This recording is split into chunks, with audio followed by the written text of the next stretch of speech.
Hello everyone, my name's Christopher Goodfellow and I'm the Programme Manager at The Pitch. So I'm part of the team that puts the event on and looks at all your amazing applications throughout the year. The London event the London 2 regional finals are always really, really competitive. So we had over 500 entries this year and a lot of them were from London. So the startups you'll see tonight have already made a huge accomplishment just by getting to the regional final. Tonight you'll hear them pitch their ideas and answer questions from the judges, and we'll decide who goes through to the overall final at the end of the evening. We'll also welcome our judges on stage in a moment for a Q&A, so if you do have any questions about your business or raising investment more broadly, do have a think and you can talk to them as well. There's lots and lots of ways you can support these founders. So I know some people in the room are investors, but we're all consumers and we all kind of have an opinion. So if you do want to follow them on social media, if you want to give them a bit of feedback, if you want to become a customer or even help them in some way with their business journey, take a moment to grab them at the end in the networking. This is all about making useful connections. So we'd like to start the event if Kat and the judges would join me on stage, and we'll hear a bit about what they do and why they invest. And if I could get a hand for our judging panel, that would be fantastic.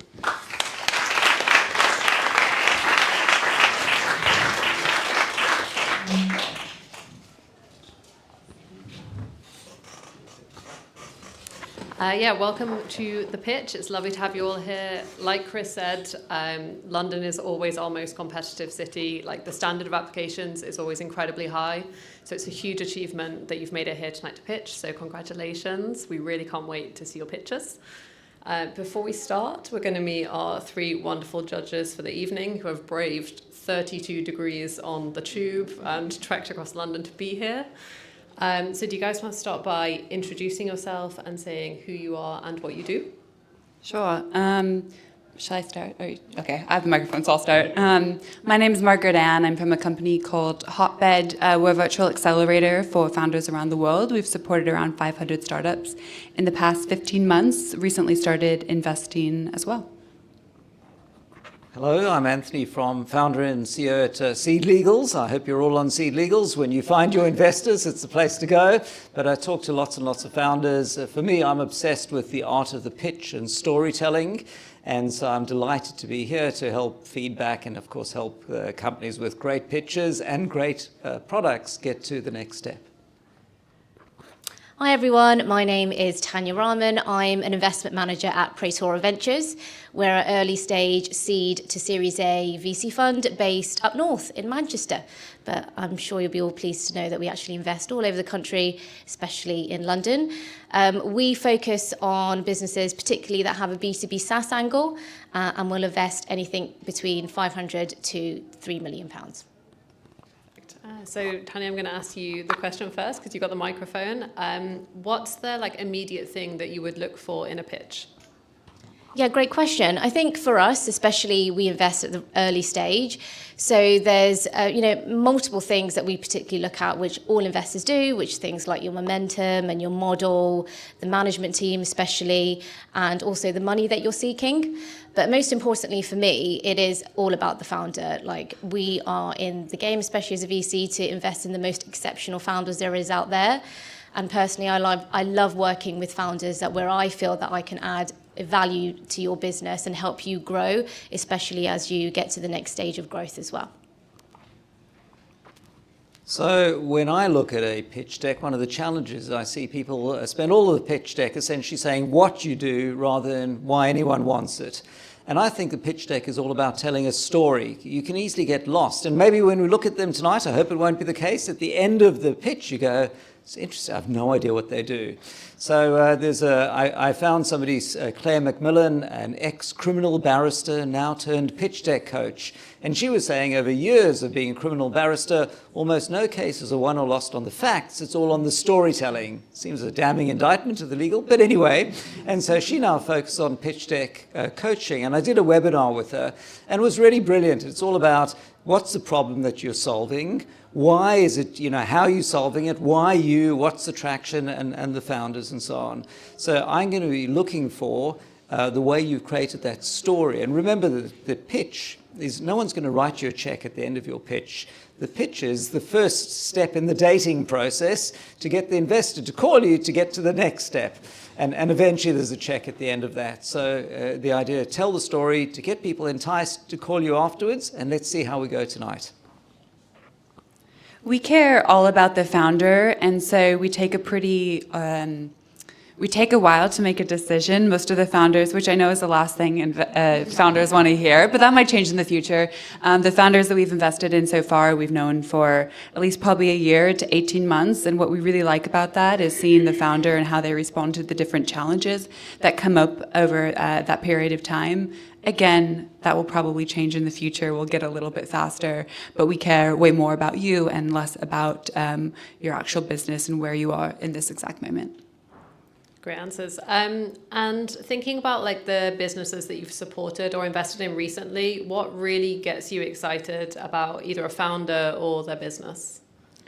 To put it simply, we just like founders who will not shut up about what they're doing and are like exploding with so much passion and excitement about what they're doing. And also we really like it when they can share, when they were able to get other people around a table excited about what they're doing. One of the founders, the first time we met them, the problem solution on paper just didn't really click with us. But then we were at a dinner with them, and by the end of the dinner, every single person was like listening with bated breath to what this guy was going to say. And it's like, okay, that's quite an exciting sign.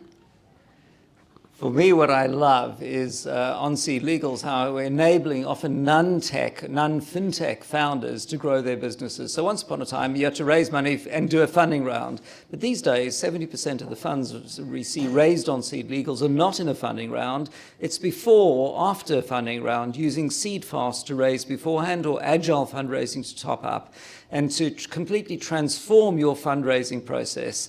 And I love, right now there's a founder, Sophia, from Sourdough Sophia, a bakery in Hackney, and she's been using Seed Fast to raise, and she's done, I think, like 120 of them. Once upon a time, she would have had to have a whole lot of investors get together all to do a funding round. I'm convinced that everyone who comes into a store to buy a croissant or a sourdough thinks, would you like a Seed Fast with that? And I can give you SEIS. Let me explain what SEIS is. So I love the fact that there are new tools available that let you fundraise in completely new ways that just wouldn't have been possible, a few years ago. Great, thanks, Anthony. I think I'm probably going to touch on what Margaret's already said, really. But so for me, it's founders that have like unwavering passion and enthusiasm for like not only the product they're trying to build, but the problem they're trying to solve as well. In addition to that, I think humility is a key for me, because no founder is like the finished article. So we as investors want to work with people that recognize their limitations and also want to work with investors and grow. So those would be the two things. Yeah, so building on what you just said, Tania, Anthony, I'm going to start with you first just to put you on the spot so you can take the microphone of doom. I want to talk about kind of founding teams and teams around early stage startups. So we get a lot of solo founders coming into the pitch. From an investment perspective, would you expect solo founders to have teams of, advisors and mentors around them? Is it enough to just be very charismatic and knowledgeable? Like, what would you expect from kind of a startup team? Okay, great question. So firstly, I've got data for everything on SeedLegals. The data suggests 2 founders gets funded slightly sooner, and I think raise slightly more than 1 or 3. If it's more than 3, they inevitably split up afterwards because there's just too many or somebody pops out. Sorry, I hope it's nothing personal. You're just laughing, I don't know you.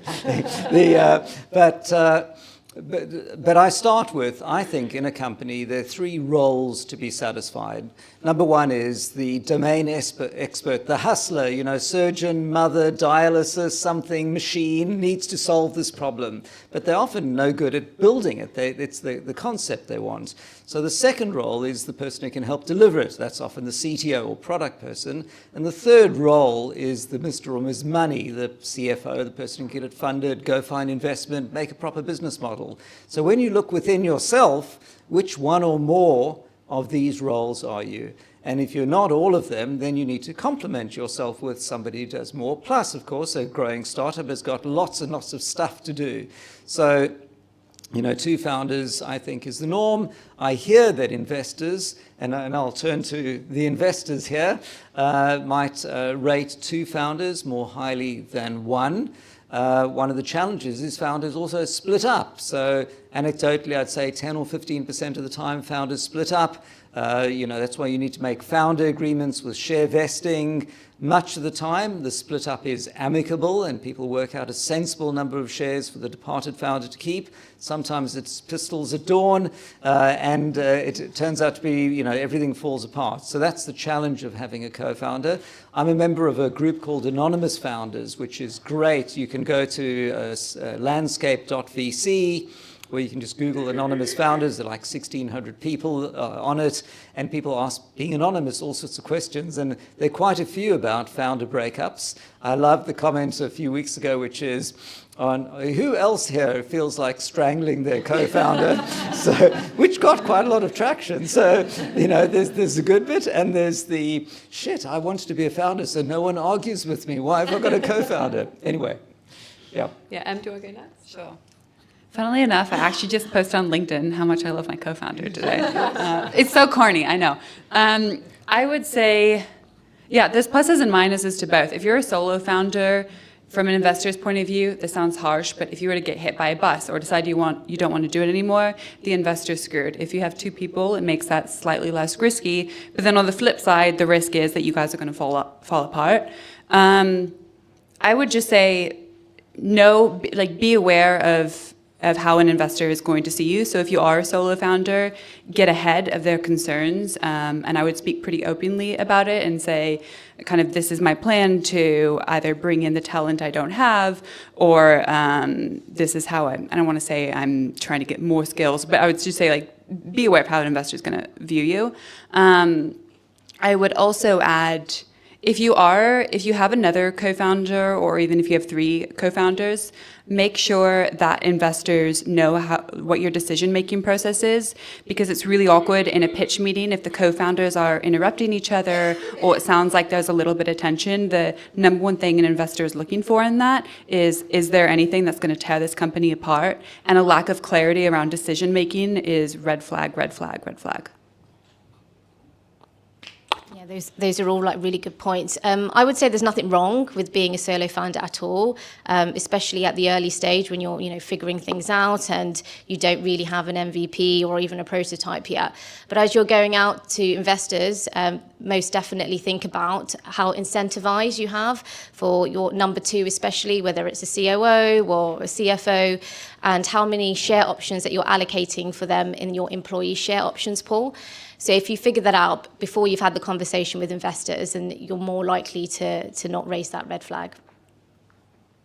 If I can add one thing, most companies start with somebody having an idea, so it's usually one person first. It might be you get together at the pub, so if it's one person first, it's either you're the founder or you're going to join someone else. But I think if you're the founder, my advice is, sometimes you think you're just going to, I found a co-founder, but you don't need to make them a co-founder on day one. They can be the CTO or the tech lead, and then there's a graduating path. If you're getting on well together, then they can see it becomes a co-founder. They can get more equity potentially later, or it could be with vesting, so that if things don't work, then it's less problematic. And also they don't see that they've suddenly got a right to 50% equity. It's going to be something that gets earned over time. Yeah, that's great advice. So I've got one more question for these guys, and then we are going to open it up to the room. So if you've got any questions about funding, it could be for your own business, could be just generally, put your hand up and we'll come to you. So all the judges last night gave exactly the same answer to this question. I feel like you might do it too, but I'm hoping for some variation. Are there any sectors or new technologies that you're really excited about the potential of? And we can guess what everyone said last night. I'm sector agnostic. If you're doing something exciting, we'd love to chat. Not AI, but we wouldn't say no either.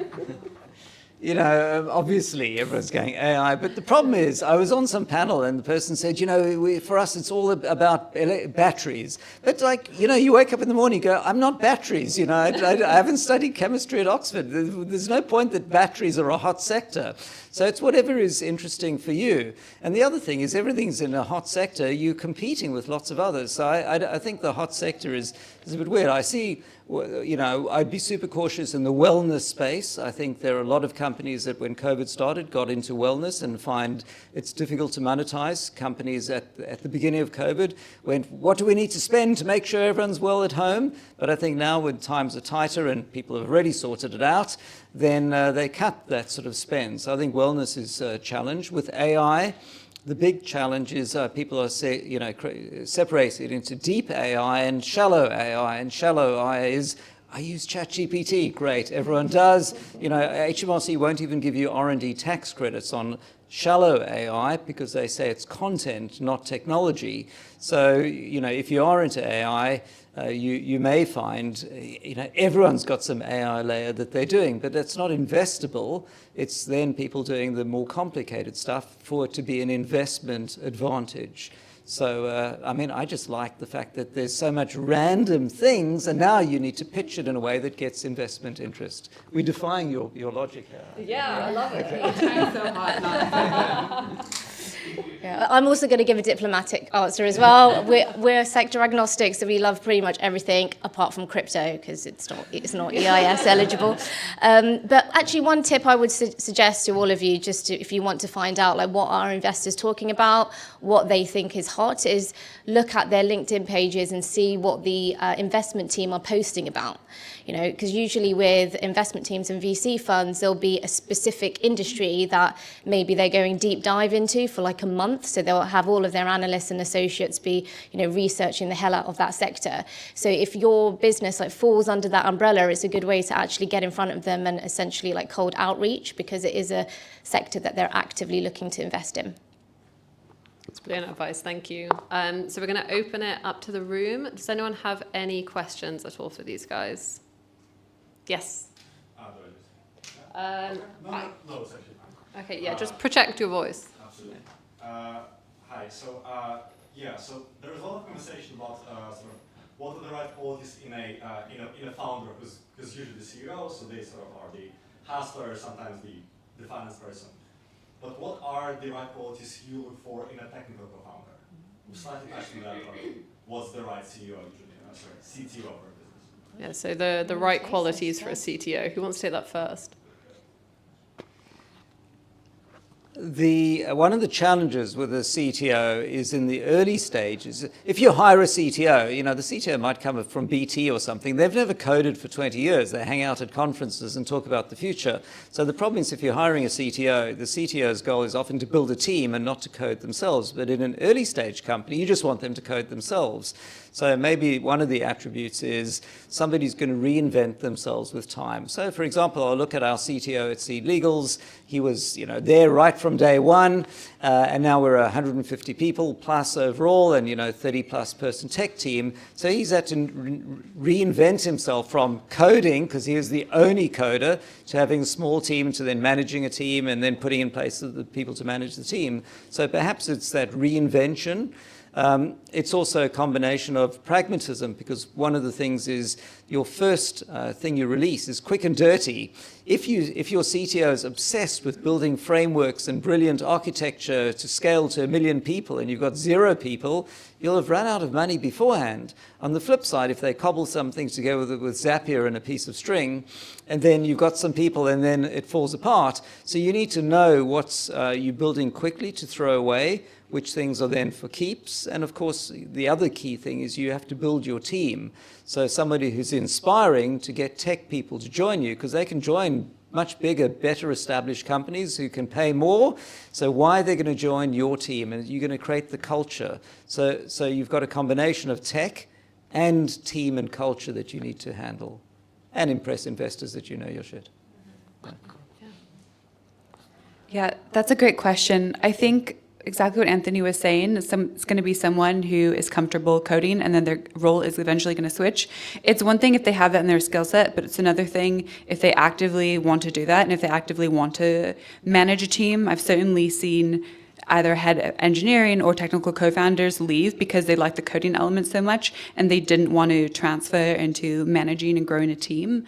I would also say, and I don't want to sound like I'm stereotyping, however, the same qualities that we'd look for in, it might not be the CEO, but the co-founder who's going to be the one who's up front and selling the company isn't necessarily the same skill set that we need to see in the technical co-founder. If this person, again, I'm going to sound like I'm stereotyping, but is like maybe shy, maybe a little more sassy or a little more bitter. That's okay, or snarky.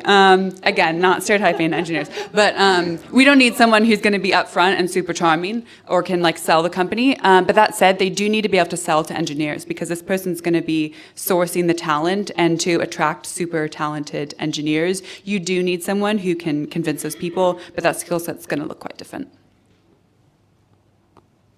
Yeah, no, absolutely. I don't have much to add to those 2 points, but other than I'll just tell you a little story from a deal that we had just completed a couple of months ago. So it was a CEO who was very sales-led, and his technical co-founder who was a typical, stereotypical developer. And one of the reasons that we were hesitant in continuing with that deal is because of the technical co-founder just couldn't explain the tech to, layman investors like ourselves in a clear and concise way. He absolutely loved what he was doing as a developer and was speaking to us like we were developers. And that was a big red flag and concern for us because we couldn't understand him, he couldn't understand us. So that's one of the qualities we look for moving forward, is a technical co-founder that actually knows how to speak to investors. And I know that's something you're not born with, but over time, I think that's just something for you to just be mindful of if we do have any technical co-founders in the room tonight. Cool, thank you very much. I mean, I'm a technical co-founder, so pretty good at this. Are you bitter? Okay, we've got time for one more question. Anyone? No. Okay, so one more question from me, and then we'll move on to the pitches. Focusing back on tonight, what advice would you give to people pitching? So I'm looking for, similar to what Anthony said, great storytellers, but especially those that have a differentiated and authentic pitch as well. So for me, I think those things are the 2 qualities that I'm looking for. I'm looking for someone to sell the vision and the dream, but also back it up with enough information. Sometimes at the end of a pitch, I see, and the future is X, and I've seen nothing to show how you're going to deliver it. And that's what I'm looking for. And I'm looking for someone who's, when you're pitching, your pitch is 90 seconds. For me, I'm projecting, is it going to be a train wreck at the end of 90 seconds because you're on slide 8 of 73 and it's not, you're just projecting. So, pace your story so that people can see that it's going to end nicely. And lastly, you want to get people to buy into that vision, but the vision mustn't be so disconnected from reality that it's unlikely to be achievable.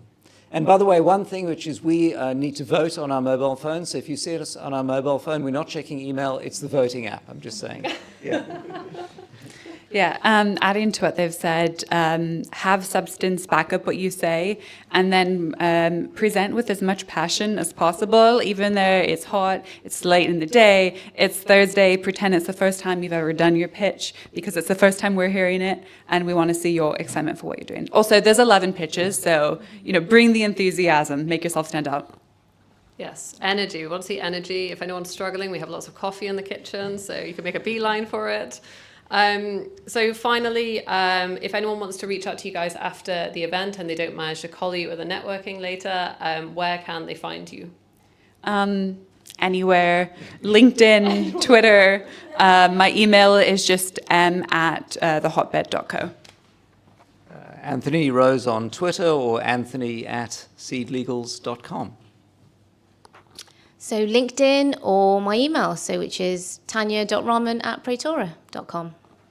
Lovely. Can I get a huge round of applause for our judges? So we're going to welcome our first pitcher in a moment. There's just kind of 3 things we ask you to remember while people are pitching. So if you've ever got up on stage and tried to explain everything about your business in 90 seconds, you don't realize quite how tough it is. So we try to create an environment that's as supportive as possible for the founders that come up on stage. And there's 3 things you can do to help with that. Number 1 is please don't talk during the pitches. Like, it really can throw you if you look at the audience and someone's chatting away. The second thing is, as people come up stage, let's give them a massive round of applause just to get the energy up and make them feel like they're really excited to pitch. And finally, when they when they finish pitching, again, big round of applause. So with that all said, we want to hear from our first pitcher, who is Lara from Hoopsy.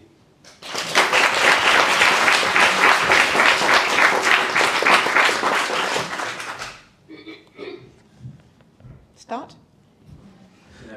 Okay, right. Hi, my name's Lara. I'm the founder of Hoopsy. My IVF journey started in 2021, and it was through that I discovered my passion for women's health and also Hoopsy.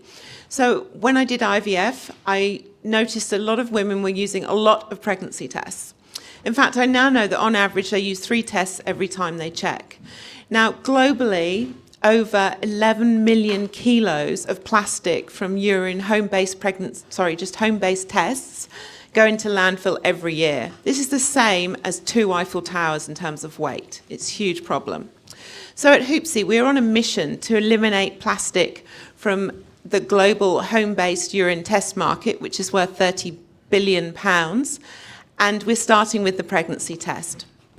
The Hoopsy Eco Pregnancy Test is over 99% accurate, the same as other leading tests, made from 99% paper and 99% plastic free. We launched into the market last year in the UK, and we're now selling in physical and online stores. We've sold hundreds of packs since we launched.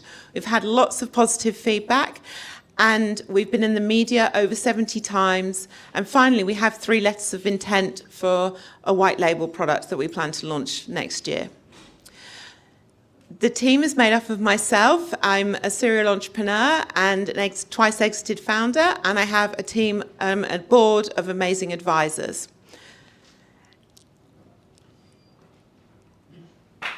Oh, I haven't finished. Sorry. Sorry. And what I'm looking for today is £1 million, which is the investment we're looking for to grow the business over the next 2 years. And so far, we have filled 20% of our round. Thank you.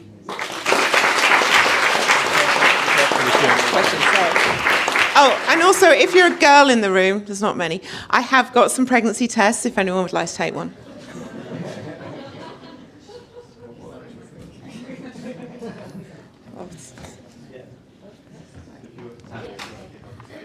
Thank you, Lara. Thank you. That was a really great pitch. I love the authenticity of it, and your mission really came through.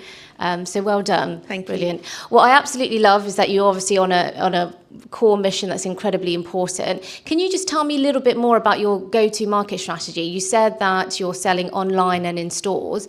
Is that mainly the plan, just to be direct to consumer, or do you have plans to also maybe sell into, the NHS or? Yeah, so I started with retail because basically I wanted to get the product seen by people. But the longer term plan is to white label for other brands. Also, we're working on a new 100% sustainable test, which we filed a patent for. And we want to be able to license the IP on that. And then that can be put into any lateral flow test, which is why we've got this £30 billion market. We also have already got a letter of intent from British Pregnancy Advisory Service, who are funded by the NHS, and we're in discussions with people in the NHS. I'm not saying that's going to happen anytime soon, but, got to start somewhere. The question I'm sure you get from every investor, which you hate, which is to say, what's to stop the existing players from coming up with a similar formula? There's nothing. With our current product, we haven't got any IP on it. There's nothing to stop them. But we have filed a provisional patent for a new design, because one of the things I've realised from this product is that when women use a pregnancy test, they don't read the instructions. We did a sampling campaign in January. We sent out 2,500 tests. All had a QR code on for the instructions. Only 20% people went to the website and read the instructions. So people email me. So when you do a pregnancy test, for those of you in the room who might not know this, when you do a pregnancy test, you get, this is a negative one. I ran it under the tap earlier. But positive is 2 red lines. Now, lots of people send me photos of their test, 1 or 2 lines, saying, am I pregnant? And you think 2 lines was quite easy to tell, but people just don't, or they don't read the instructions properly. So one thing we're doing in our new version of the test is a new design that will be intuitive to use, more user-friendly, because the pregnancy test hasn't changed in 35 years since it launched. And I know that's a concern everyone has about the IP, but I'm kind of the opinion, like, if Clearblue, who are our main competitor, if they'd wanted to do this, they could have done it years and years ago. And now for them to have to change their entire manufacturing process, it's not going to happen overnight. But then also, part of my goal is to reduce plastic from landfill. So if they do come in and do it, they are going to help me achieve one of my goals. And also, they could put a ton of marketing money behind their new product, which will help me as well. And we're not planning to take 100% of the market because it's pretty much impossible. So, yeah. That's all the time. Okay, thank you. Well done. Great. So next up, we've got Fluffy.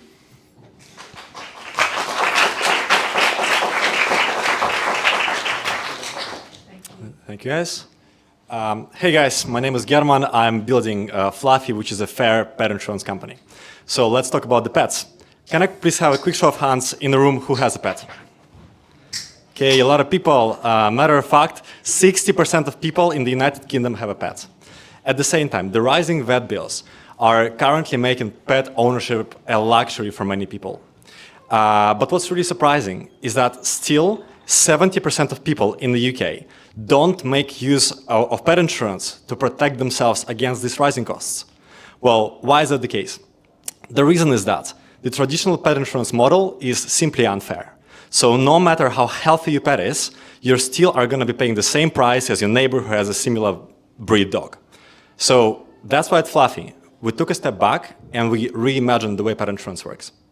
So with the Fluffy app, we will support, educate, and make sure that our pet owners are taking the best care of their pets. And that great care, in its turn, means that we pay out less in veterinary claims. And finally, we're able to pass these savings on to our consumers and finally give them the fair price they've been longing for. And people love Fluffy for that. So since launching just 3 months ago, we've already surpassed 100K in insurance sales, and we are currently closing our seed round, already being joined by top investors from insurtech industry who are joining us on the mission to make pets happy and healthy. So thank you very much.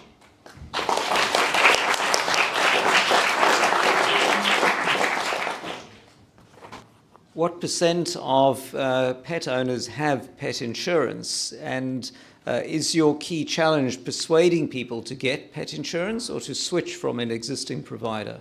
So it's a great question. And by the way, we use SeedLegals and we really loved it because the seed, I pre-seed round with you guys.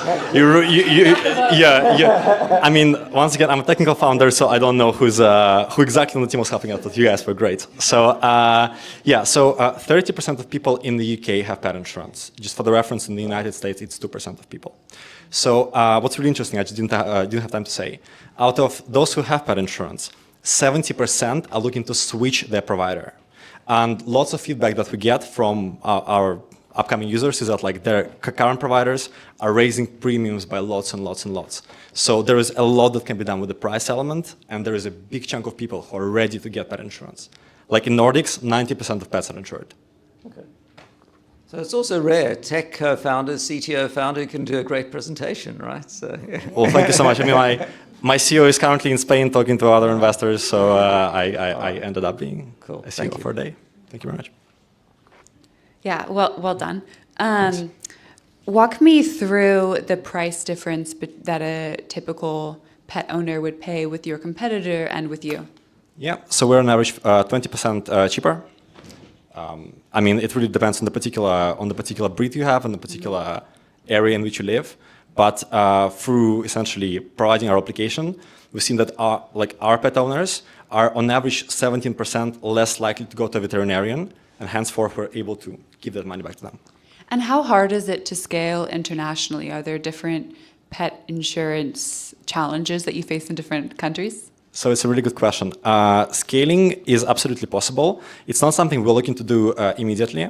So once again, out of 60 million people in the UK, 60% have pets. So UK is in itself a huge market.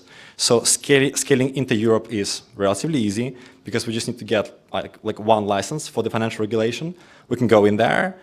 States is a huge market, but like States is known to be a graveyard of the UK fintechs. So we aren't exactly looking to go there. For now, our focus is in the UK, but it's totally doable to go somewhere else. Thank you. So in the UK market, like who is your nearest competitor? Who else is doing something similar? Yeah, so I'd say in the UK, I wouldn't be able to name a company that's like our, okay, so there is a company called ManyPets, which is it used to be a startup. Now it's actually a really big company that raised 300 million pounds recently.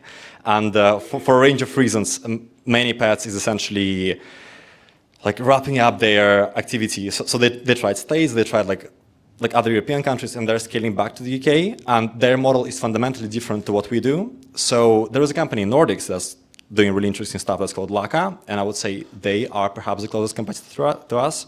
In the UK, it's like what we do is fairly unique. Quick question. So you're finding some large insurance companies, the underwriter, and then you looking to get a lower premium because you're using data to get better pets than the industry norm? That's more or less it. That has already been done in motor insurance. Right. So there are car companies that essentially encourage people to drive more carefully, and on the back of that, they get less accidents, so they pay out less, lower price. Okay. Brilliant. That's all the time we have for questions. Well done, mate. Fantastic pitch. So next up, we have Twinn Health.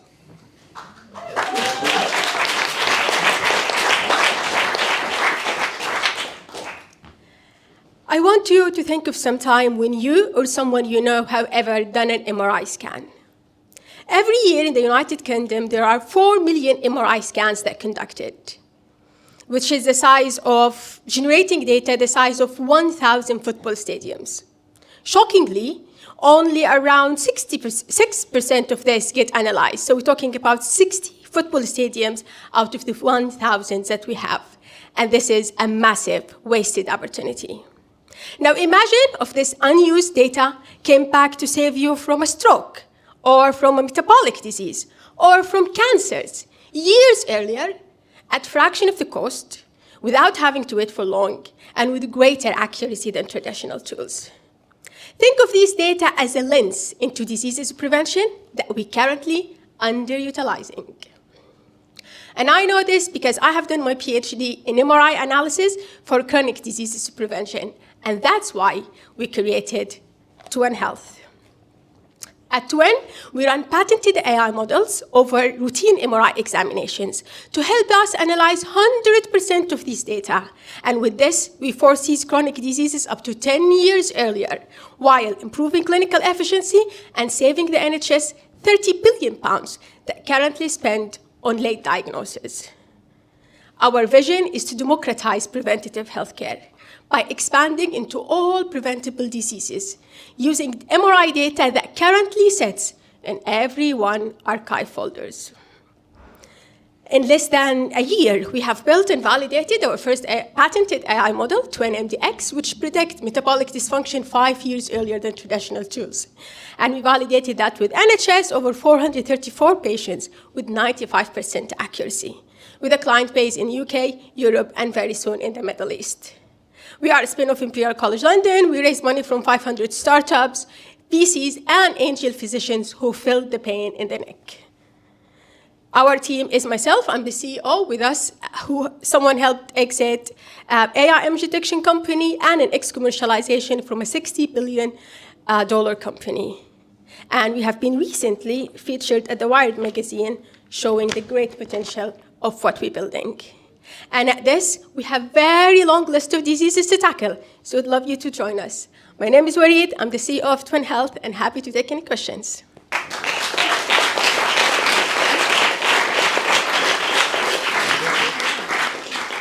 Hey, Wareed, well, that was a really confident pitch. Well done, brilliant, congrats. Right, I love what you're trying to do. I'd love to just understand a little bit more because I don't think you touched upon it, about your revenue model. So how do you plan to monetize? Very good question. Thank you so much. So we are a classic business-to-business platform. The way we looking to monetize this is by making an annual subscription licensing to hospitals and private clinics, which we're working with at the moment. And the idea is to have like a tiering system for the hospitals, depend on the volume, and that gets some restrictions, depend on workstations, the physicians, or the machines that they are using. Okay, great. So directly into the NHS then?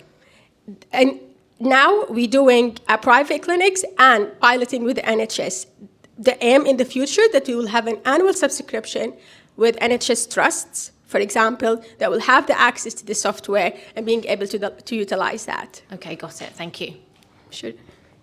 This entire space is clearly the future. You know, you look back in a few years' time, and it would be ridiculous that some doctor sits there looking at these scans. It's crazy. It's obviously all going to be AI, and it can be done. I mean, I see BBC programs. There's a huge shortage of these doctors. So this sounds fantastic, but there seems to be a complicated chain of events that need to come to place before you can get the data. So there's the safety things, the GDPR, the NHS. We've all seen the problems with giving the data to DeepMind because it's Google. So walk us in 60 seconds or less through that chain of things that needs to happen for you to have a big enough sample data set and to get the data for any given patient. Sure, thank you so much. I actually forgot in the pitch to say that we have already filed for the FDA, and we're meeting with them this quarter. So that was best from the pitch. Going back to your question around the long chain of events, with the access to the data, the long chain of events and the privacy and the access to the data. So with the access to the data, actually there is a huge move now that has been happening since 2018 with creating massive biobanks of data that has MRI images. So to give you an example, when I started my PhD in our lab, they've been working on this for 25 years, and they had only access to 700 people's scans. I joined the lab in January, and by summer, we had 10,000 people's scans. So you can see how exponential this is going. And this is what we really are capitalizing on at Twinn Health, having access to these big biobanks by having a very good advisory team, by having a very good clinical team that these biobanks that from actually taxpayers' money in most countries get to trust us and let us access to this data. So we finalized a couple of negotiations with them, and we are now having the access to up to 25,000 patients' data that's going to take us to a next level. With the privacy, so there are amazing things that are happening with the AI, and one of them is enabling us to really making these images absolutely out of any data that we can have to identify the patients. And it's just a layer. So it goes back to the team of if they want to keep the layer on or off. And we are committing to have absolutely anonymized data that we work with. That's only the data that we need for the AI to give us meaningful output. Okay. Brilliant. Fantastic. Great Q&A. So next up, we have KitUp Adventures.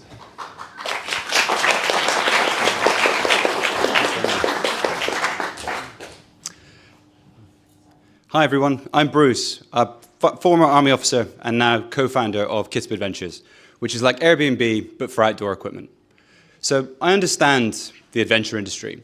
I understand the problems. I've experienced them. I now see the solutions, and I know the customers. I am one, I have been one for most of my life.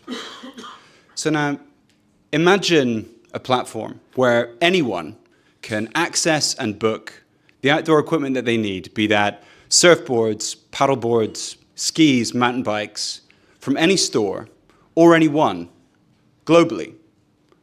There's an additional point where any user can not only book from stores or other people, but they can also rent out the equipment that they own to other people, which leads to far more sustainable and accessible adventure that people can afford.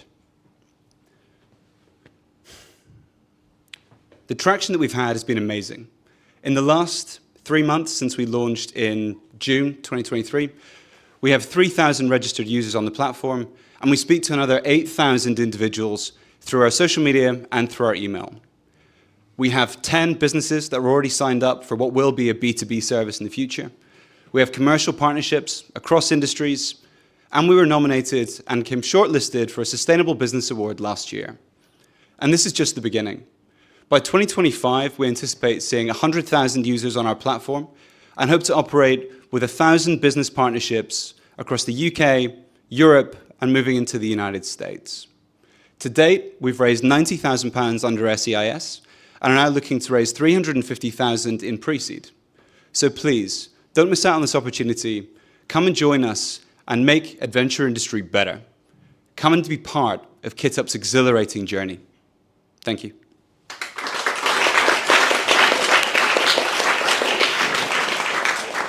I love what you're doing. I'd totally be a customer. Thanks. My first question is, how do you anticipate scaling both on the the supply side, but then also every time someone travels somewhere, you essentially have to find like the new customer at their point of travel. So how are you finding people, customers, but then also as you scale through throughout the world and all the different places you mentioned, what's your playbook there? So essentially, we have different marketing strategies that we have for supply and demand. We noticed very quickly that we can't focus on both at the same time. So initially, it was looking at how do we get the number of listings to scale onto the platform, and that was about speaking to ownership and sort of really trying to understand what people wanted to do. We then moved slightly towards the adventure side and really promoting fun and getting people out there, and that then sort of raised the demand. And it'll just be, for us, it's maintaining that balance between supply and demand everywhere that we go. And our strategy is essentially through social media and through email. That's worked for the UK so far, and that's what we're still looking to test moving into Europe. And do you set the pricing, or does the seller set the pricing? So sellers set the pricing, and on the peer-to-peer side, KitUp takes 20% on every transaction.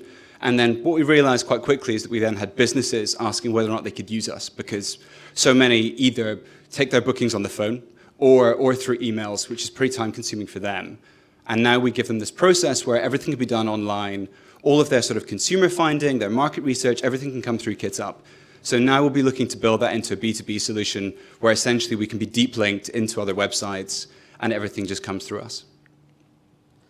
So the vision sounds hugely enticing. When next time I go skiing, instead of waiting outside the ski store, I can have pre-booked on your platform some skis from somewhere in Italy or wherever. The challenge, I think you've got a number of challenges. One of them is the width, the breadth of things. There'll be tents and snowmobiles and skis. Do you go narrow? Number two, do you focus by geography? And the third one is you've got two different source markets. You've got stores that surfboard shop in Santa Barbara versus people. Yeah. How do you plan to grow step by step so you don't spread yourself too thin too soon? Yeah, great question. So what we've done until now and what we continue to keep doing is follow the data.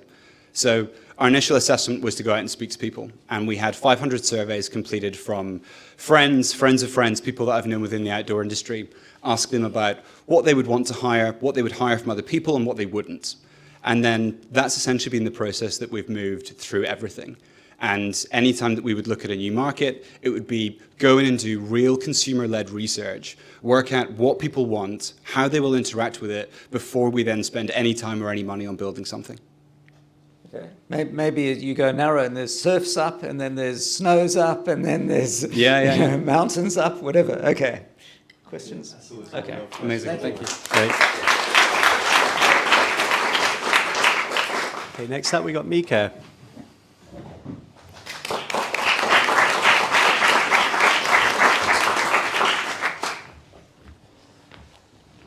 Hi everyone, great to be here. So with me today, I actually have the healthcare industry's best cure for chronic conditions. And so without any further ado, I give you the plaster. Now, you're probably a little bit confused, but the reality is that how we address chronic conditions in the elderly care market today is by slapping a plaster on it and sending people home. And so the National Institute for Health estimates that the majority of chronic disease-related deaths are preventable. And so why isn't the healthcare system designed to address that prevention? So now at MiiCare, we've built a wraparound platform designed to address care in the home and focus on 3 key areas. So 1, perception. So we collect up to 70 data points per minute from a range of minimally integrated sensors. And then 2, we focus on personalization. So using that data to create valuable health insights based on individual health scores. And 3, prevention. So we focus on keeping people out of hospital in their own homes using that data and those insights we collect. And so we currently have 30 B2B contracts across the UK, and through 1 billion data points and over 6.5 million hours of remote monitoring, we've been able to cut the cost of care in half for the clients we serve. We've doubled staff impact. And for our largest customer, Sodexo, we've been able to bring down hospitalizations by 87%. And so we're growing really fast. We grew 300% last year alone with 800K in sales, and we're not stopping there. So we raised 1.5 million at seed, and we're currently raising a 5 million bridge round ahead of growing our UK and US operations. Thank you very much, and looking forward to questions. Thanks very much, Greg. I particularly like the use of props in your pitch there. So, yeah, thank you. Yeah, I'd like to understand a little bit more, because obviously you're slightly more developed business compared to the other pitches we've seen so far. So a little bit about yourself, your background, or potentially like the founding team's background, like what makes them like experts in this space? Yeah, absolutely. So I'm actually not a member of the founding team. My background is I interned for the company back in 2020, and then went on to work for a UK unicorn, Praetura. Worked in the M&A team there, raised about 320 million last year, and so decided to come back and help them build the company. The founding team itself is a mix of entrepreneurs, technical founders, and clinicians. So we've had multiple exits from the founding team before, and we're all focused on now bringing healthcare to the elderly care market. Your customer, is that B2B or is it individual consumers? So I said B2B for simplicity, but actually the majority of our revenues come B2G, so local authorities, NHS. But going forward within our financial model, we're looking mainly at revenues coming from private providers, so B2B. So one of those would be Sodexo, our existing customer at the moment. Do we have time? How does it actually work? Like, where do you get the data from? Yeah. Sure. So let me explain it. So it starts in the home. So we collect data in the home from a range of sensors we have around the house. And that data is then put to our platform.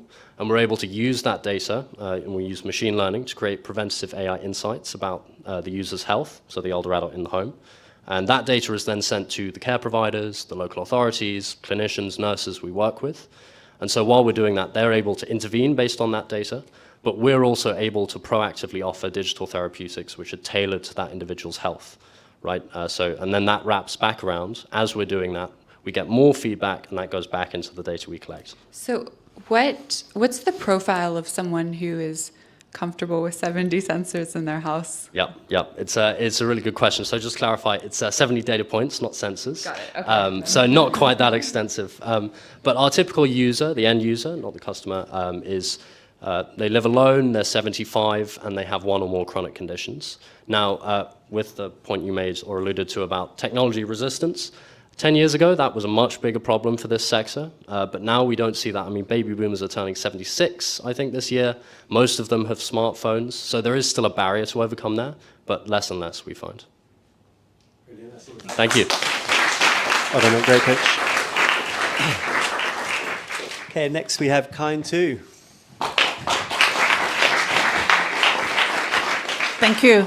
Now, I've been told to make this a bit more energetic because we're in the lull of the middle, so I'll try and make it a bit livelier. Hello, my name is Sue Campbell, and I'm the founder of Kind 2. We make award-winning, sustainable hair care for humans and dogs. Now, one of the things that everybody says when you ask them, 65% of consumers, in fact, say, I want to make more sustainable lifestyle choices. However, there's a massive gap between intention and action. And that one of the reasons that people have this gap is that they actually believe deep down that sustainable products are just a bit, well, crap. They're just not as good. And so one of the things that I considered very carefully when I founded Kind 2 was how would I make that my mission? I worked very closely with one of the UK's leading cosmetic scientists to develop Kind 2's range. And we launched 6 shampoo and conditioner bars, and so far we have won 14 major industry awards. We've done £170,000 in revenue. We have 660 customer reviews with an average rating of 4.7. And I've got this bar in my hand because one of my customers put a review on our website a couple of weeks ago, and she described this as life-changing. Now, the £800 million shampoo and conditioner market in the UK isn't really innovating. There's eco-challenger brands both in deodorant and in the cleaning space, but actually hair care really is still stuck in the 1960s. And I think that's a massive opportunity. No one is leading that market, and I want Kind2 to be that brand. My background is managing director of a large international consultancy firm. So far, I have bootstrapped Kind2 with a combination of grants and personal savings, and we are now looking to refresh our brand together with some investment to take on a wholesale sales channel. I truly believe hair care can be kind to the planet and kind to your hair. Thank you.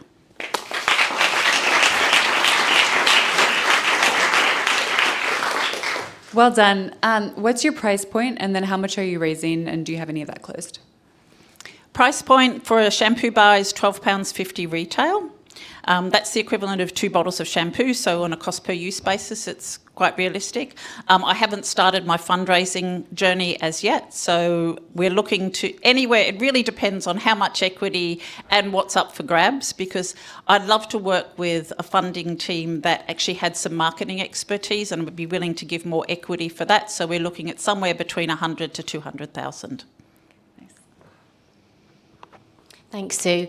So the shampoo bar market is arguably getting a little bit crowded at the moment, you could say. I mean, you've got the likes of Ethique, I think Faith in Nature, and even I think I saw Garnier had come up with a shampoo bar.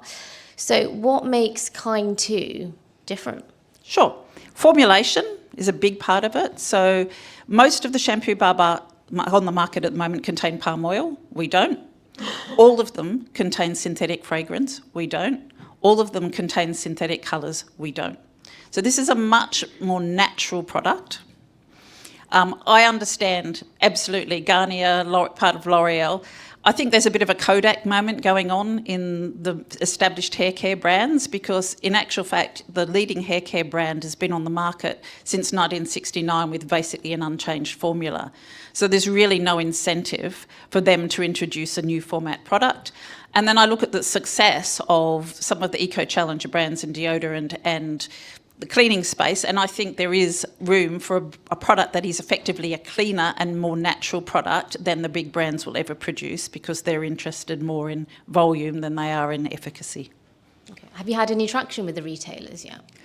We have some retailers. We initially pursued an independent retailer strategy. We'd have to say most independent retailers are really struggling at the moment, and part of the reason for wanting to refresh the brand and to get some finance behind us is actually to go for bigger retailers. So we do have some small independents, and we're on Amazon, but nothing big enough yet.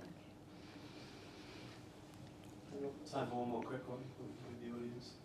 Well, as a non-expert in this area, the challenge, I think, is there are a lot of brands that claim eco thing, whether it be coffee, it's organic, and everyone claims it. So, I think it's something that the brand packaging is very important. Mm-hmm. If you just say eco, everyone's saying that, but when you say it doesn't contain palm oil and Yeah. it doesn't contain this, so I think the Says all challenge, that. Yes. so the challenge is, of course, that virtuous circle of coming up with a super cool, desirable product where you're playing on the right level of desire versus the eco piece. And are you Totally leading agree. on the eco, or are you leading on desire and backing it up with eco? I don't know the answer to that, but I think the challenge is in all of these eco things, and I see many on SeedLegals, that it's a busy space in how you differentiate and create the desire. Yeah. And I don't claim to know any answer No, I on that. completely Yeah. agree with that. And actually, that's one of the reasons why I think we need a brand refresh, because just to lead with eco is simply not enough. We've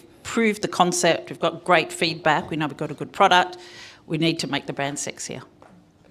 Thank you. Well done. Okay, Okay, so I'm not sure I'm going to pronounce this right, but Praetura? Yeah.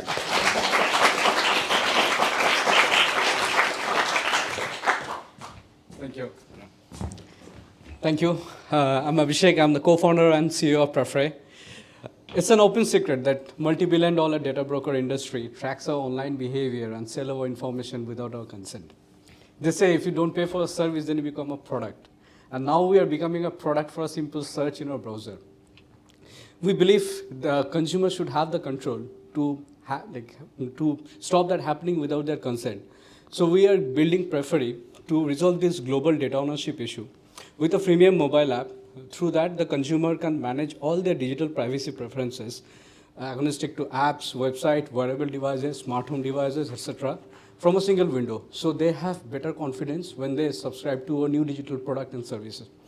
On the other hand, we are helping businesses to get customer consent on the privacy management on real time, so they can actually get rid of the impractical approach of managing and mining customer information on a data privacy agreement and ending up in court cases, penalties, hefty $1 million fines, etc.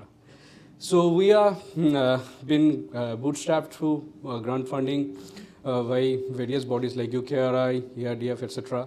And now we are also created our product prototype and supported by world-leading institute like University of Cambridge, University of Manchester, Queen's University of Belfast, which actually validates our technology further.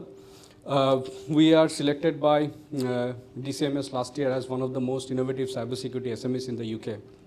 Currently, we are raising $500,000 to support our commercial launch by end of the year. For that, we have already secured 3 VCs of the 300K funding, and now looking for additional investors to participate in the current round. I hope you would be able to join us to support our journey and make internet better safer for everyone. Thank you.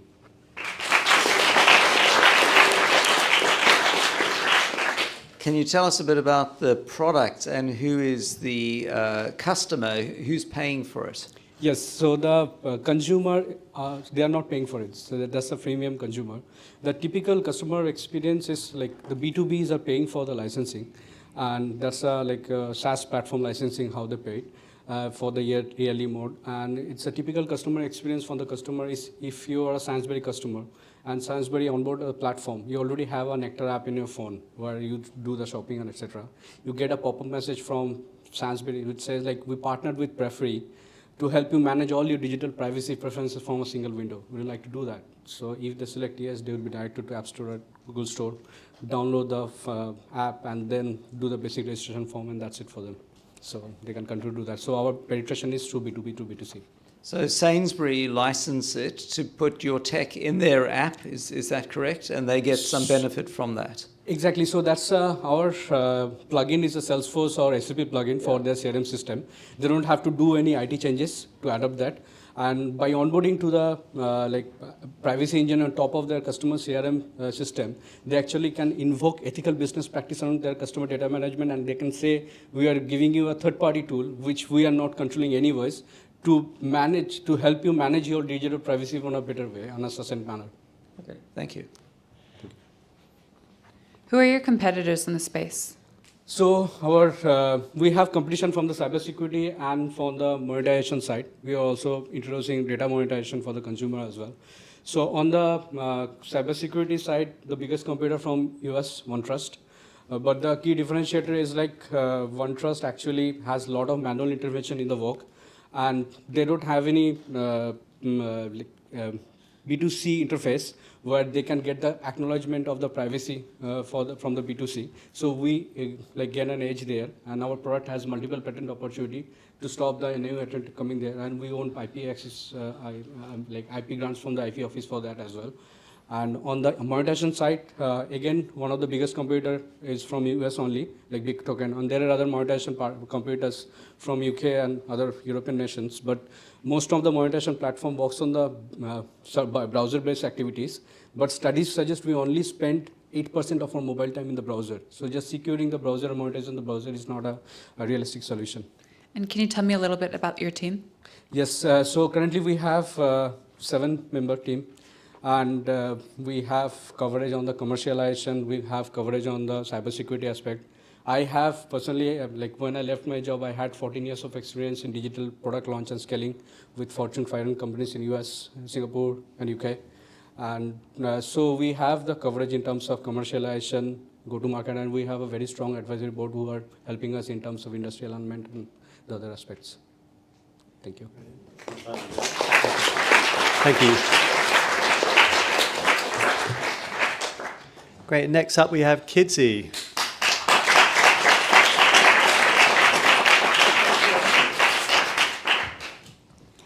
Kids, they grow insanely fast, require a ton of stuff, and are expensive. Expensive partly because the $555 billion that we spend on our kids each year is outgrown in a matter of months. It is an endless cycle of purchasing and outgrowing. Meanwhile, kid and baby brands have up to 90-day return windows and 20% return rates, meaning that they're left with a ton of stock they can no longer sell as new. So we've built KiDSiE. We're a resale marketplace where brands sell open box goods, returns, ex-display, factory outlet, and families sell outgrown items. Both sell directly to other families who are looking to shop sustainably and save money. It's a model where brands build circular revenue streams, where they better their supply chains and retain brand ownership in a resale market. Stuff stays in use for longer. It's a model where everyone wins. We launched last year, we've grown to 4,000 customers, we've been named one of the best apps for parents in the UK, and we're now securing agreements with baby and kids gear brands. As a team, we have over 30 years experience in climate, marketplaces, my co-founders here, and tech, and we are supported by an amazing team of advisors from TripAdvisor, Depop, and Lego. We are now fundraising to go to market at scale, up-level from our MVP, and build out more on the B2B side. And it's not just transactions on kids. Just by using KiDSiE, we can save over 500,000 tons of CO2 from going into the environment over the next 5 years. Thank you.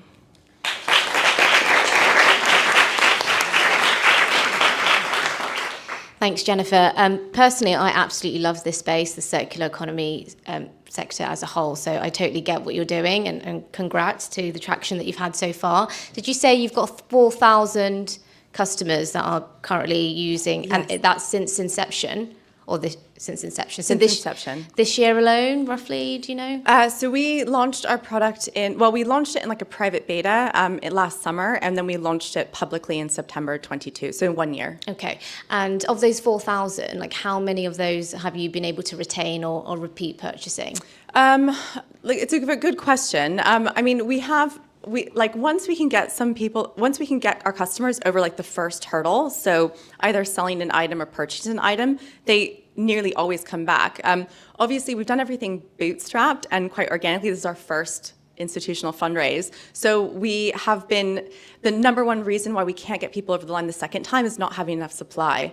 But now what we're doing is we're bringing the brands on so we can solve that cold start problem by giving them the supply that they can't normally find on the platform, just on the peer-to-peer space, because we're relatively small and early stage.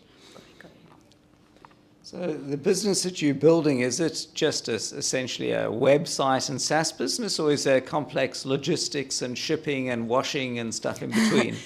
So right now we are a distribution window. So brands come on the platform. We're not liable for the stuff. We connect with them. There's a brand portal. There's an API that connects to their stock. And similarly with on the peer-to-peer side, people upload item one at a time. With brands, it's a lot more of like a bulk and integrated process. We are looking at that model for down the line, but like a consignment model, but it's not something that we're looking at currently. The way it works with brands is they're taking the returns, they're grading them, and then they're processing them onto the KiDSiE app. So we're not responsible for any of that. On the logistics side, we are integrating with logistics. So when someone wants to ship something, there's a drop down in the app and you choose which is the most appropriate based on weight and volume and size.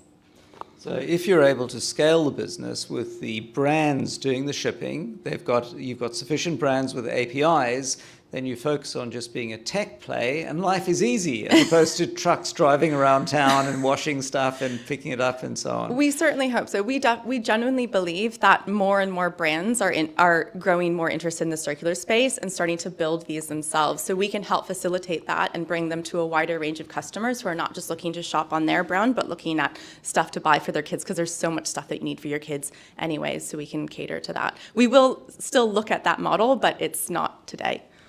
Could you share a bit about your revenue since your launch? Yeah, so we put the product out in the market for pure feedback. So we are now relaunching the platform and starting to take a 14% cut. The way that it works on the peer-to-peer side is we take 14%. On the brand side, it's a mix depending on volume of what we get, between about 10 and 14%. And then they pay us for like a setup fee and then a monthly subscription fee, depending on like how we position the brand on the platform. But transaction-wise, we rehomed close to 1,000 items now. Nice job. Okay, next up we've got HyperTribe.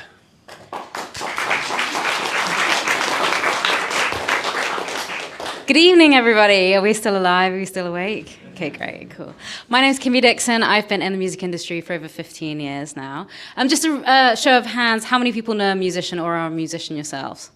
And how many of those people are actually still making good money or full-time income? Okay, we got one. We got two. Amazing. Well, 99% of musicians make under £15,000 a year. So that's a pretty big number in terms of 99%, not talking about the 1%, but we do also have a way in which we can get them to a 100K salary within a whole year, which is getting them 1,000 fans, each of those 1,000 fans basically giving them £100, and that £100 makes a 100K salary. So we've got a deficit of every single musician of 85K. And there are 300 million people developing in music every single year, which is crazy. We've learned all of this. We learned the reason why this has happened from our 6,000 artists that we already have. And we've understood that 89% of our musicians have asked for their guidance and next steps, which is why at HyperTribe, we are building the first AI music manager. So this gives every single artist a hyper-personalized view of their career and also develops a strategy based on their location, their genre, their psychometric testing, and also on top of that, the stage at which they are developing as an artist. We've been able to do this through our own personal methodologies. We've developed this as a community. We've done commercial partnerships with some of the biggest brands in the music industry, and also we've had charting success with some of our artists already, and also been able to get some of them to a sustainable income. We are currently backed now by Supercharge Ventures and also Malta Enterprise, and we are a great team with over 60 years experience in the music industry and a CTO that's rolled out projects with the likes of HSBC and a few others. And thank you very much. Sorry, that was great.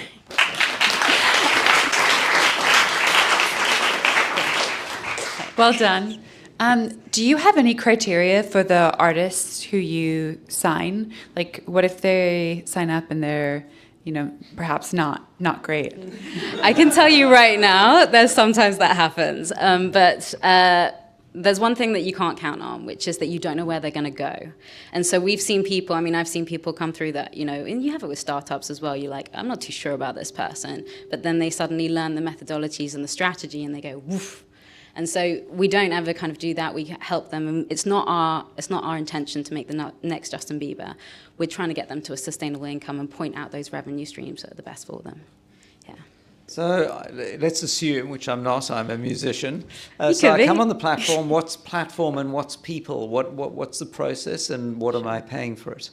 So the idea is that we have. We first of all do assessment on you, so that's a lot to do with tech. Where are you? What are your goals? Where are you going? Think about it as like a fitness app. So you're looking at linking them in with all the right people at the right points. So certain producers at certain points are not going to be working with up-and-coming artists if they're already charting. So being able to connect them as quickly as possible to the right people in the right places. And then also being able to give them guidance, a dynamic kind of guidance based on content they're putting out, giving that feedback back to the artist and interpreting the data to give them actionable points. Okay, so you're not connecting me directly with fans or consumers, you're giving me the guidance on and industry connections. Yeah. Okay. And what am I paying for it? And so you're paying, first of all, the strategy. So every genre is a completely different market. Every fan base is obviously, it hangs out in different places and so on. So you're paying for, first of all, the strategy to be able to get to that 1,000, and then also the best way to monetize and nurture them as well. Thank you. Thank you. And just following on from Anthony's question, so where do you take the cut then? So what's your revenue model? Subscription. Okay, from who? The artist. Or okay, so you don't take anything from the fan, essentially. So we have tested a couple of revenue streams. So we've already done over 250 sales from the subscription side, and so that's one of the biggest things. And then in terms of we actually do have a small B2B side that we've tested with commercial partnerships as well. A lot of music brands obviously want access to a lot of artists in one place to showcase their products and so on. So we've actually done commercial partnerships with Shure, Ableton, Kurt Geiger, and a few other people as well. So they want access to talent in Soho House. So that's one side. The one thing that we're starting to take a look at is the marketplace side, about taking a cut and a fee from people who are obviously our suppliers at the moment, which we're building in the background. Okay, thank you. No worries.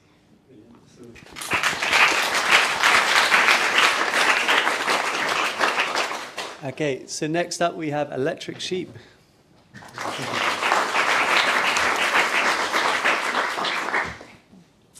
The visual effects industry are the people responsible for everything we see on our screens that wasn't captured through the lens of a camera.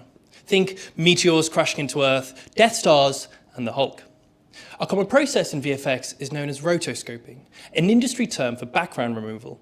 Hollywood requires flawless rotoscoping, accounting for even individual hair strands. Now, the only way to get that level of detail currently is to manually cut round actors frame by frame. It takes 6 hours to roto just 1 second of footage. Our AI-powered tool, however, can do the same job in under a minute, 360 times faster and 160 times cheaper. The average feature spends £200,000 on roto, and 1.25 billion is spent on the process per annum. I'm Richie, the commercial co-founder at Electric Sheep. My fellow co-founders are both technical, having built film automation tools used today by Netflix and Disney, and highly scalable, highly secure fintech software as well. We also have a PhD computer vision expert on the team with over 14 years experience. We're pre-revenue, instead deploying a data partnership strategy, allowing us to collect the highest quality training footage there is for our AI. We're saying to leading VFX houses, for every 1 second of training footage, of previously rotoscoped footage that you give us, we'll give you 1 second for use of our tool. We have 13 data partners to date and over 6,000 seconds worth of training footage. We've just closed our pre-seed, 400,000 with 3 independent VCs, and we're raising again early next year, and we're looking for investors who want to join the flock. Thank you very much.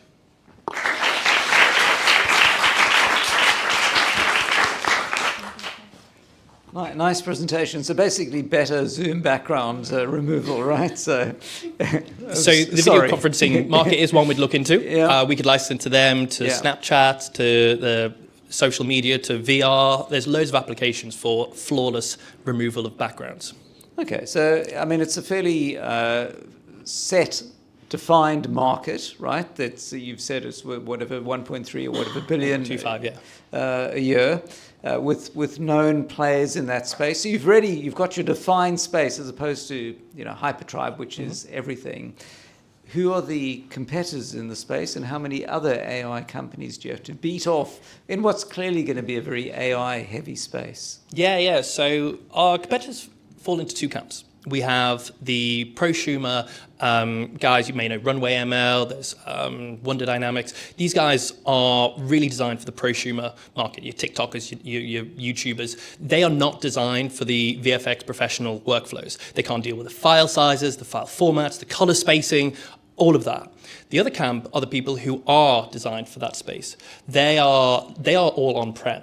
So these would be like your Nuke or your Flame. These guys have not got that cloud compute infrastructure nor client relation in order to have the processing, the GPU power necessary to bring along this AI revolution. Okay, thank you. You said you had 6,000 seconds of training footage. How much do you need? Ooh, well, it's a big black box, isn't it? And you need to throw in all your training footage and then you need to see how it works. There's a phrase known as pixel perfect, which, as it's pretty obvious, that means it can be used in the end. Show. We've got there in certain domains, domain being a style of shot. We just need to fill in the rest of the domains. So it's hard to say at this point. We've got enough to be getting along with, and we know from the industry we're far better than any other AI tool that's out there. And you said it's a $1.x billion market? 1.25 billion, yeah. Do you plan to expand elsewhere as well? Absolutely. So that's rotoscoping alone. We have an umbrella technique, and so we're going to go into the industry, we're going to be the best rotoscoping tool, and then you can build out in the professional VFX market. There's in-painting, which is the inverse, tracking. There's loads of other different technical things that we can go into and is ripe for AI and disruption. Going a little bit further, we can then move down to the professional VFX. If we're using best-in-class training data, we can then approach that market. We can also, as alluded to earlier by Anthony, there are various applications of licensing this out to Google for Google Meets, to Zoom, to Snapchat, to TikTok, to then create that flawless background removal.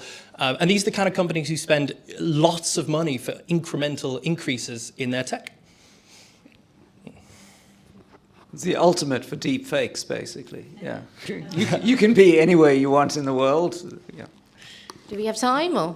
Okay. No. How much did you say you were looking to raise? I didn't on purpose because it's 7 figures is where we're starting in early next year. But we've just closed our pre-seed, and so we're kind of focusing on building our business operations and the tool. Obviously, just hired our 2 data scientists, and then when we get closer to the end of the year, we'll have a clearer idea of what we're going to be raising. Okay, brilliant. Somewhere between probably upwards of 1 mil. Thank you. Very good pitch. Yes, we've got our last pitch of the evening, and I appreciate it is very hot in here. The air conditioning is on max, but great. So we got Grazer app last.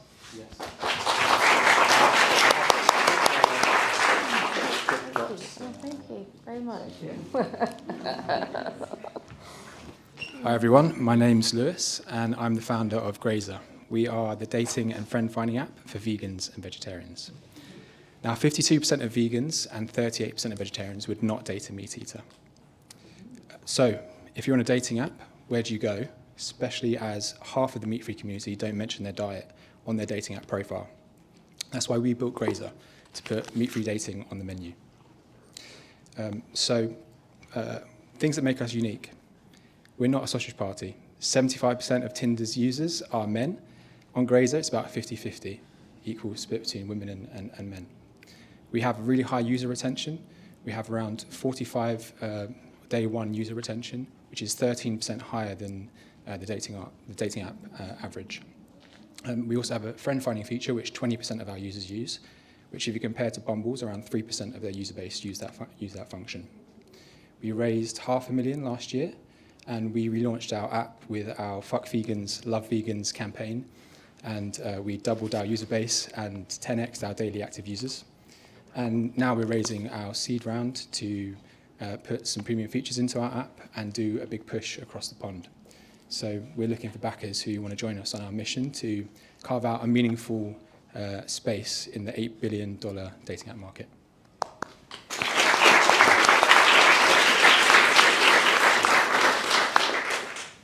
Thanks very much, thank you.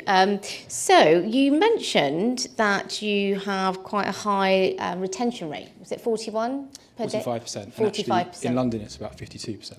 Day one. Per day. But what's your cost of acquisition then? Like, that must be very high. Well, yeah, so we've done a limited testing. We spent 40K in total on our marketing budget in November.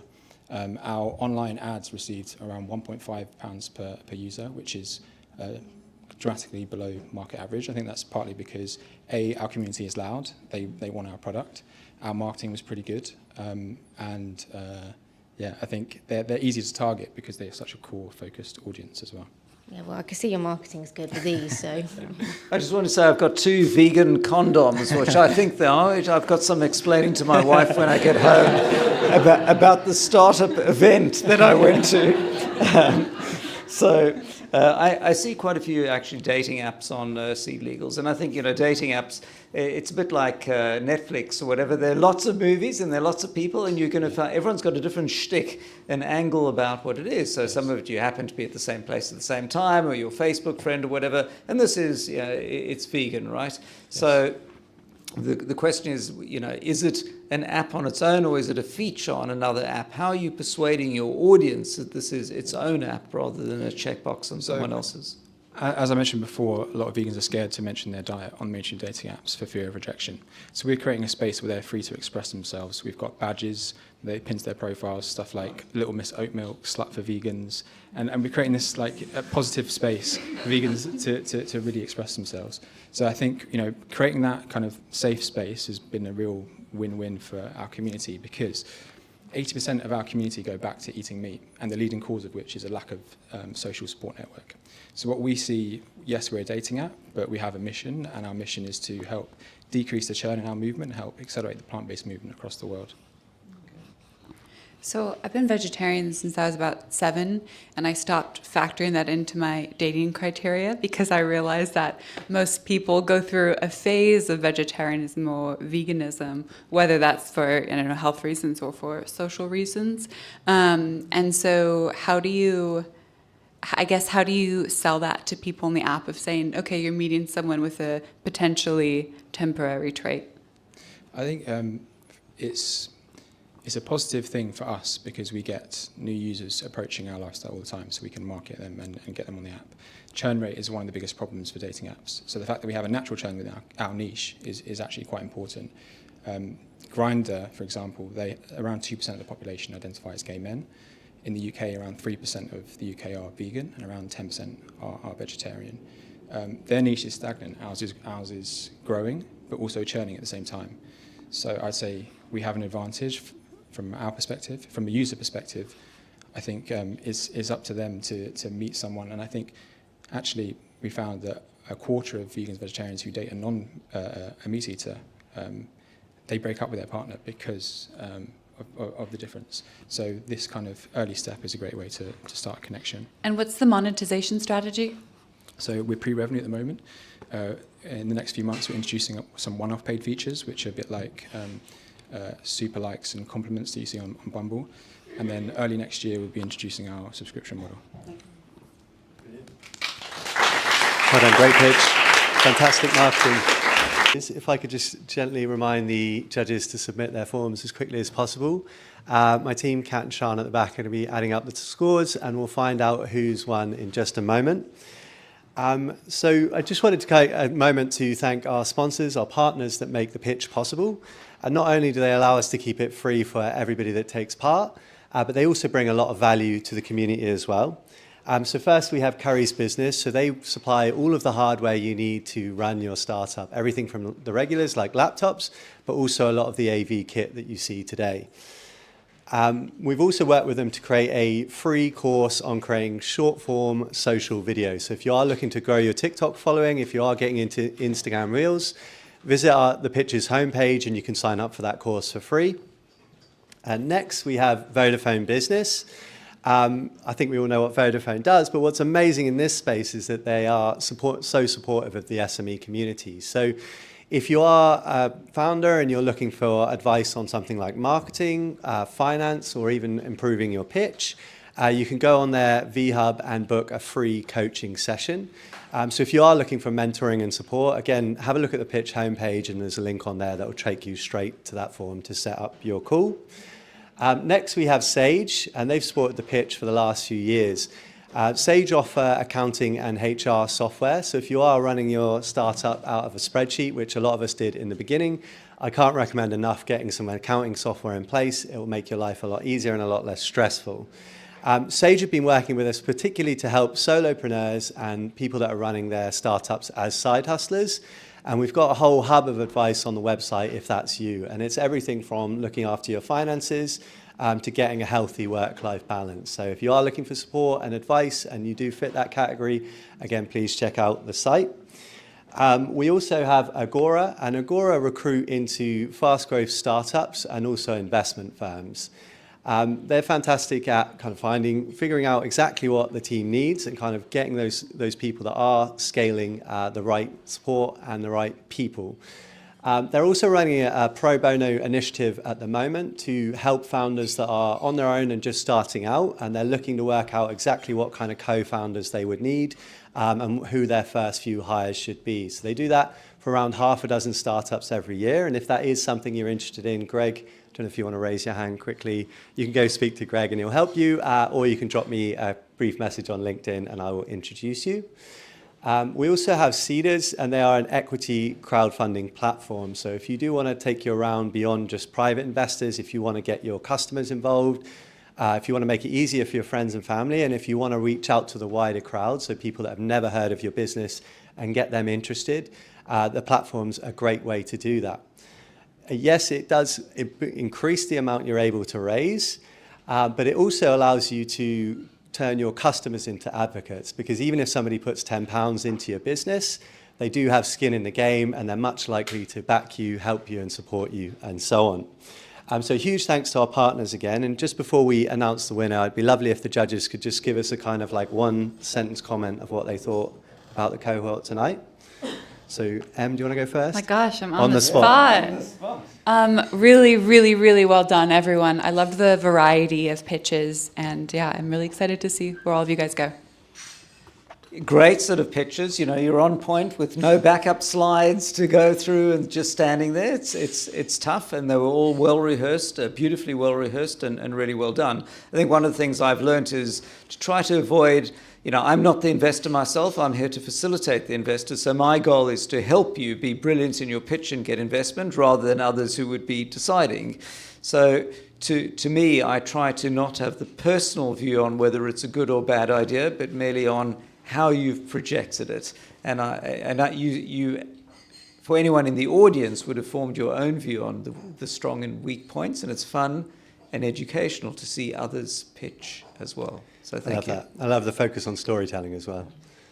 Yeah, absolutely. Echoing what the other two judges have already said, like 90 seconds is not a long time to sell your vision, your mission, and everything you want to achieve. So congrats to everyone that's been up there. And, you know, on a Thursday night at 30 degrees, you know, you really kept the energy up. So, yeah, congrats. Yeah, and I just second that, you know, really good energy from the founders, and yeah, thanks for being such a welcoming crowd. Appreciate it. It's very hot in here. There are some ice cold beers at the back, but if we can get the winner's envelope. Excellent. Before I announce this, I always forget to do the last few things in the evening, and that's why cats come up to give the flowers, because they normally just sit there and don't get given out.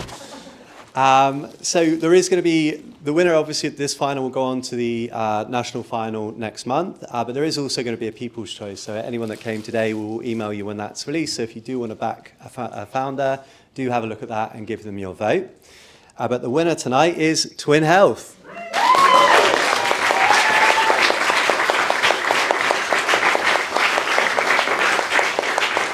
You could just give us a few words.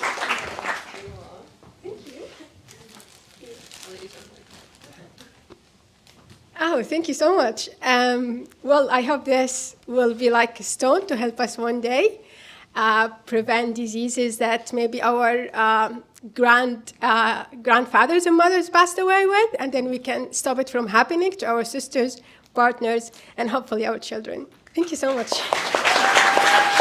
Love it. It's very, very inspiring. Great. That's it, everyone. Again, thanks for being such a supportive audience. Do hang around and network. You can back these founders by maybe giving them some advice, becoming a customer, or even investing. So thanks, everyone, and good night.